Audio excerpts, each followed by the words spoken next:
Hey everyone, welcome back to Fromania. Whack-a-mole Caleb coming up from behind. What if I had a little stick? Bump, bump, bump, bump. Got him, got the whack-a-mole. 50 points! We've got something a little bit different for you guys this week. Those of you that watch our vlog regularly know that faith is a really important part of our life. It is the center point of everything that we think and do, and it's part of why we do this channel, to bring joy to other people as well. And our vlog this week is a little bit faith forward. If you watched last week, you saw that we were at Barber Motorsports Park with a guy named Raymond Rizzo. Raymond is the chaplain for MotoAmerica, and he gave us an awesome experience to get to tour the paddock and even strap me on the back of a super bike, which I think means that Raymond doesn't like me a whole lot, because he was probably hoping that I would fall off. He would never do that, would he? Caleb, would you have rode on the back of that super bike? No. No. Micah, would you? Yes. I know you would have. If you've not watched last week's vlog, you gotta go check it out. But this week, we're talking about this week. We're not talking about last week. This week is a little bit different. This week is faith forward. You're going to get to see a much bigger look at what our faith means to us, because we're still at Barber Motorsports Park. Well, we're not. We're in our house. But this video, we're still at Barber Motorsports Park. And Chaplain Raymond Rizzo invited me to share the chapel message with the MotoAmerica community. So we're going to let you watch that chapel message this week. That's different than anything we've ever done on this vlog before, but it's a message that I hope really encourages you all, because 2020 has just been kind of a crummy year, hasn't it? Between pandemics and lockdowns and elections and social unrest, it's just been a drag for so many people. There's been a lot of anxiety, a lot of worry, a lot of fear, a lot of loss. Today, you get to hear something that I hope encourages you in the middle of it from Barber. So in just a second, we're going to let you meet Raymond. Raymond's going to come on and share with us a couple of minutes about what he does as a chaplain and what that means. And then we're going to play back the chapel service from Barber.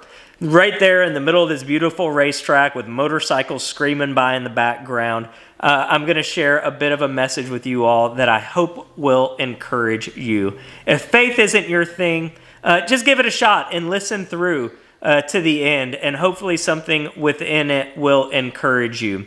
And then we'll be back to regular on our next vlog. We've got one more episode coming from Barber. I know you guys are like, enough with Barber Motorsports Park.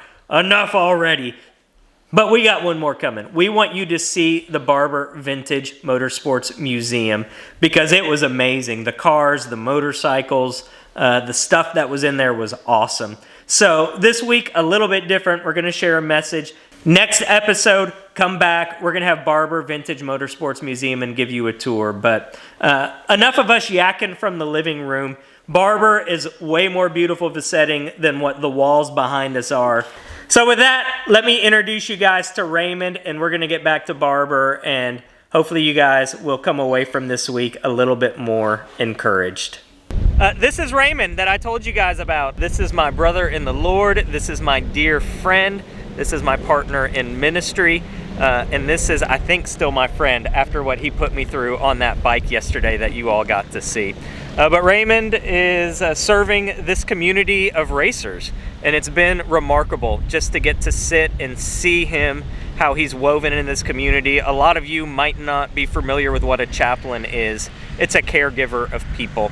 It's someone that comes alongside people in the middle of their profession and loves on them and serves them, ultimately allowing the love of Jesus to shine through that. And we got to watch him and be embraced by these family members as he walked up to riders to pray with them. Every time we got on the golf cart with him, people were stopping us. You couldn't drive more than 10 feet without someone else stopping the golf cart to embrace and hug and love on. Captain Rizzo, thank you. I say Captain Rizzo because when we were looking for you yesterday, Caleb said, we just got to look for the Jungle Cruise skipper hat and we'll find where Raymond is at. And that is a huge compliment, because you all know we love the Jungle Cruise. So Raymond, it's amazing what you do out here with this community. It is an honor to be here doing what we're doing, and I do owe a lot of it to you, actually, for inviting us back in 2005 at the Fairground Speedway, and that got the ball rolling into what I'm called to do. And prior to that, I was praying for 5 years straight, asking God, what do you want me to do? What am I wired to do? And when I did that invocation that day, it was like the beginning of a Disney movie, where the birds were wrapping ribbons around the fence posts and my name was in the cloud, and I heard God say, this is what I wired you for. I didn't understand it. I thought it was going to be cars, but somehow God navigated us to the motorcycle racing community. It's been incredible. In spite of me, what's been happening has been amazing. Down in the description below, I'm going to drop a link to Raymond's website, findingthefinish.com, that details what he does. It shows his calendar, which is nuts. I think he's home maybe one day out of 365. His wife Lois is an amazing woman that holds down the fort. Raymond is trying to get his wife on the road with him, because that's what couples are supposed to do, which is serve together. And he's trying to raise the support to get a motorhome. There's a lot of amazing rigs and motorhomes around the racetrack that you've probably seen in this video, and he needs this to be a part of this community, to stay where they are, and to have his wife on the road. So if you were watching this and you're like, oh man, that's amazing, I want to get involved in that, that's the number one way you can get involved. Number one way is pray for this guy. Number two way is to put your money into something that is providing amazing support to people that are risking their lives. I know they're risking their lives because I did. So go to his website, findingthefinish.com. Check out what he's doing. If you want to invest in something that is making a difference in people's lives, I encourage you to do that as well. But Raymond, thanks for letting us come and hang out. We're going to cut this because he's going to let me do the chapel service for the riders. It's a little bit different in the COVID era. We're going to do it digitally for people in the paddock and in the campgrounds to watch. But we're still going to do it in person together. Captain Rizzo, Skipper Rizzo, thank you. God bless you. Look at this guy. Hey everybody, it's so good to see. Where's the racetrack? Where is it? Kyle is the one who actually invited John Starnes to sing the national anthem in 2005 at the Fairground Speedway. And John knew that I loved racing and actually told Kyle about it, and Kyle invited me to do the invocation. So it was back at that time when I first met him, and it's been incredible ever since. He's been a dear friend, actually is one of our pit crew. He's the one who came up with the Finding the Finish name and built the website and all that stuff. He's and not so on my pit crew. Yeah, he's not on his pit crew, because Mark's on my pit crew too. And yeah, which is amazing. And it's so cool to see the bond that all of us have. And I love him like a brother, and really respect him. He's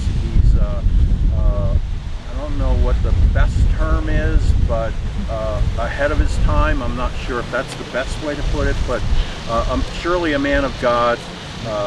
His laps on earth don't equal what God's been done in him. He did get an opportunity yesterday to do a two-up, scared the life out of him. I knew that was going to happen, and I was really excited that was going to happen. So he's going to do, Fromania on YouTube is their channel, and they do an incredible job as a family to share the love of God and put a smile on your face. Nonetheless, wait till you see him. I mean, how tall are you, Raymond? I can't even reach the camera here. What is going on? Oh, I just stand up. Thank you, Raymond and Mark, for letting me hang out with you guys and just see what God is doing through you here. It's amazing for both of you to see how woven into this community of people you've become. It's pretty remarkable. I've got a bit of a confession. I've been a motorhead, a car enthusiast, a speed enthusiast since I was really little kid. But this is my first time ever at a motorcycle road racing event, and it is just unbelievable. This track that you all can see, Barber Motorsports Park, is absolutely stunning. It is a beautiful, beautiful facility. Every time I turn a corner, I'm like, whoa. And the community You guys watching, the people that Raymond and Mark have had the opportunity to introduce us to are equally as beautiful. Just an amazing group of people, and beauty is seen all around. But it's also new to us because I've never been in an environment like this. There's new rules, there's new places you can walk and not walk, there's new terminology, there's new conversations, there's new equipment. Everything is new around here, and that can be a little bit intimidating. What makes it more intimidating, even beyond that newness, is what Raymond alluded to, which was strapping me on the back of one of these little rocket ships and them saying, don't let go, because if you let go, you might not go home. That's intimidating as well. I might use the word exhilarating, but instead of that, I'm going to use the word terrifying, because I got about halfway down the second or third straightaway, and that front tire went in the air, and I felt the bike shimmy, and I said, why? Like, it was not worth it. It was not worth the risk. It was not, the juice was not worth the squeeze, but it was exhilarating. But here's what I've come to see, that new, that overwhelming, that anxiety, that fearful moments can rob the beauty of what's around us if we allow it to. That it can seep in and you can begin to lose a bit of the beauty in these moments that become a little bit overwhelming or a little bit bigger than us if anxiety creeps in. And that's not just in motorsports, that's not just in racing, that's a life thing. That's a life reality. Every day that we wake up and we flip on the news in 2020, maybe a little bit more anxiety comes in, maybe a little bit more worry, maybe a little bit more fear, maybe a little bit more uneasiness. And as these things step into our life, it's easy to lose sight of the beauty that's happening all around us, the beauty that we wake up in the middle of. I'm drawn to a conversation that took place in Scripture. It was recorded in the Gospel of John, and it happened between two guys, Philip and Nathaniel. You see, when we pick up on this exchange between Philip and Nathaniel, Jesus was on his way around Galilee, and this is the moment that he's identifying his followers. He's pointing at them, he's calling them out, and he's saying, come follow me. So when we stumble into this, and Jesus goes and finds Philip and says, hey, Philip, come follow me. But his response to that was amazing. His first move was to go and find his buddy Nathaniel. And he's like, hey, Nate, guess what? We found him. We found the guy that the law was talking about. We found him. It's Jesus of Nazareth. He invited me to follow him. You gotta come and see this guy. And Nate's response was, Nazareth? I mean, what good can come out of Nazareth? You could flip that a little bit and say it a little bit differently and say nothing good can come out of Nazareth. Because they knew about Nazareth. Nazareth was just a small community. It was maybe 10 acres in size. Some early estimates say there was maybe 200 to 400 people living in Nazareth. They were peasants. They were farmers. They were not a class that was celebrated.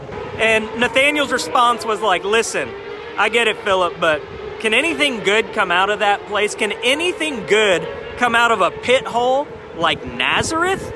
There's nothing good there, buddy. You must have the wrong guy, the wrong place. And Philip's reply is what has struck me most this year as I've thought about this exchange that they had. Philip didn't get into an argument or a debate about what the scriptures wrote about the Messiah coming from Bethlehem. He didn't get into a conversation with him, trying to convince him to see it otherwise. He just simply had a couple of words for him. And he said, hey, come and see. Come and see, because guess what, man? I've seen the beauty coming out of Nazareth, and you're just going to have to see it to believe it yourself. And 2020 feels a bit like a Nazareth that we're walking through right now. When you look at a global pandemic that has left no one unaffected, that feels like a Nazareth. When you look at a tanking economy where people are being laid off and businesses are restructuring and people are losing their jobs, that feels a bit like Nazareth. When you look at the extreme political divide that's happening in our nation, if you isolate America, and the social unrest and the racial division, that feels a bit like Nazareth. And it's easy to find yourself like Nathaniel, standing in the middle of Nazareth going, man, can anything good come from Nazareth? Can anything good come from a global pandemic that's taking lives? That's causing us to be socially distanced from other people? That's isolating us? That is separating us? Can anything good come from that? Can anything good come from social and political unrest where all we do is we fight and we argue and we get upset and anxious and tense? What good can come from that? Can anything good come from Nazareth? And maybe our Nazareth is a little bit different than that. Maybe our Nazareth is a medical diagnosis. Maybe our Nazareth is cancer or some other disease that we've taken on. Or maybe our Nazareth is an addiction that we struggle with or we wrestle with. Or maybe that Nazareth is a relational tension that exists with a spouse, with a family member, with a friend that just seems to drive a wedge into everything around us. Maybe a Nazareth is unemployment. Maybe it's a financial stress, whether it's financing your race team or feeding your family or other employment, whatever that looks like. There's Nazareths all around us because not everything looks beautiful on the top layer. But Philip's invitation to Nathaniel is the invitation that brings me so much hope when I see Nazareth around me, when I see these broken situations and in stories unfolding. And it's the invitation to just come and see. It's not to have an argument, it's not to have a debate, it's not to put intellect in front of reality, but it's to just come and see. Because in the middle of it, I see God coming out of Nazareth. I see Jesus, the Son of God, coming and flipping the world upside down out of this little peasant community called Nazareth. And I see the same thing happening all around us in the middle of the Nazareths that we live in. And that's God stepping into the stories and flipping them upside down and allowing us to see the beauty around us. As we entered into the first stage of the pandemic and everyone was locked down in March, what I saw was families engaging as families again. You would go through the neighborhood and you would see dads that you didn't used to see out in the front yard playing with their kids and families going on walks. There was beauty in that Nazareth. As you look at people navigating unemployment and job loss and financial security, you see people stepping into their passions and things they've always longed to do but never had the courage to step out into.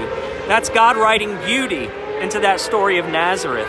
I watch people who navigate sickness and distress and see God working through their lives and the light of His hope shining through, not only in their reality, but in the lives of their family members. And I see Jesus coming out of Nazareth. And I think that's the hope that we walk with every day. Because when the current Nazareth is behind us, when coronavirus is nothing but an afterthought and it's in the history books, when this tense political season is behind us and it's in the history books, when we experience a healing or a loss due to a sickness, when all these things are in the past, guess what? There's going to be another Nazareth that steps up.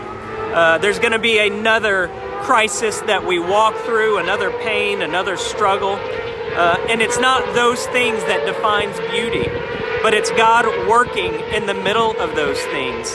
It's the reality that God does not author the pain and brokenness, but He rescues, He redeems, and He does not waste the pain and brokenness.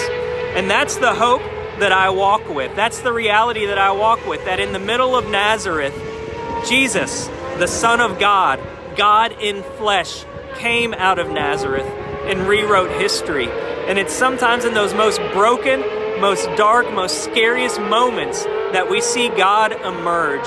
And it's only through opening our eyes to be attentive, to come and see. And guess what? Nathaniel did come and see. And when he went and he encountered Jesus, Jesus was like, hey, I saw you sitting under that tree earlier. And Nathaniel's mind was blown, like, how'd you see me? Oh my goodness, He is who He says He is. And at that point, he laid it down and followed as well, because he was willing to see through the Nazareth the beauty of the Son of God, the beauty of God in our story and in our lives. And that's the hope that I cling to, that I can come and see the beauty of Jesus in the middle of Nazareth. And that's the encouragement that I hope I leave you with. It's not a philosophical or an intellectual proposition that I leave you with today. I just invite you to come and see, to open your eyes to the beauty that's around you. There's a lot of anxiety, there's a lot of worry, there's a lot of fear. And the enemy wants to do nothing more than to use those things to blind us to the beauty around us. Riding on the back of that super bike, but going into it, Raymond told me, he's like, you're just going to be amazed at the beauty of the track as you ride around that circuit. Guess what? I didn't see a beautiful track. I saw asphalt all around me that I thought was going to maul my body. I could not see any of the beauty because it was lost in the fear. That Nazareth stole the beauty from me. But you can see standing here, there's beauty all around. This is one of the most gorgeous motorsports complex I've ever been to. There is beauty all around.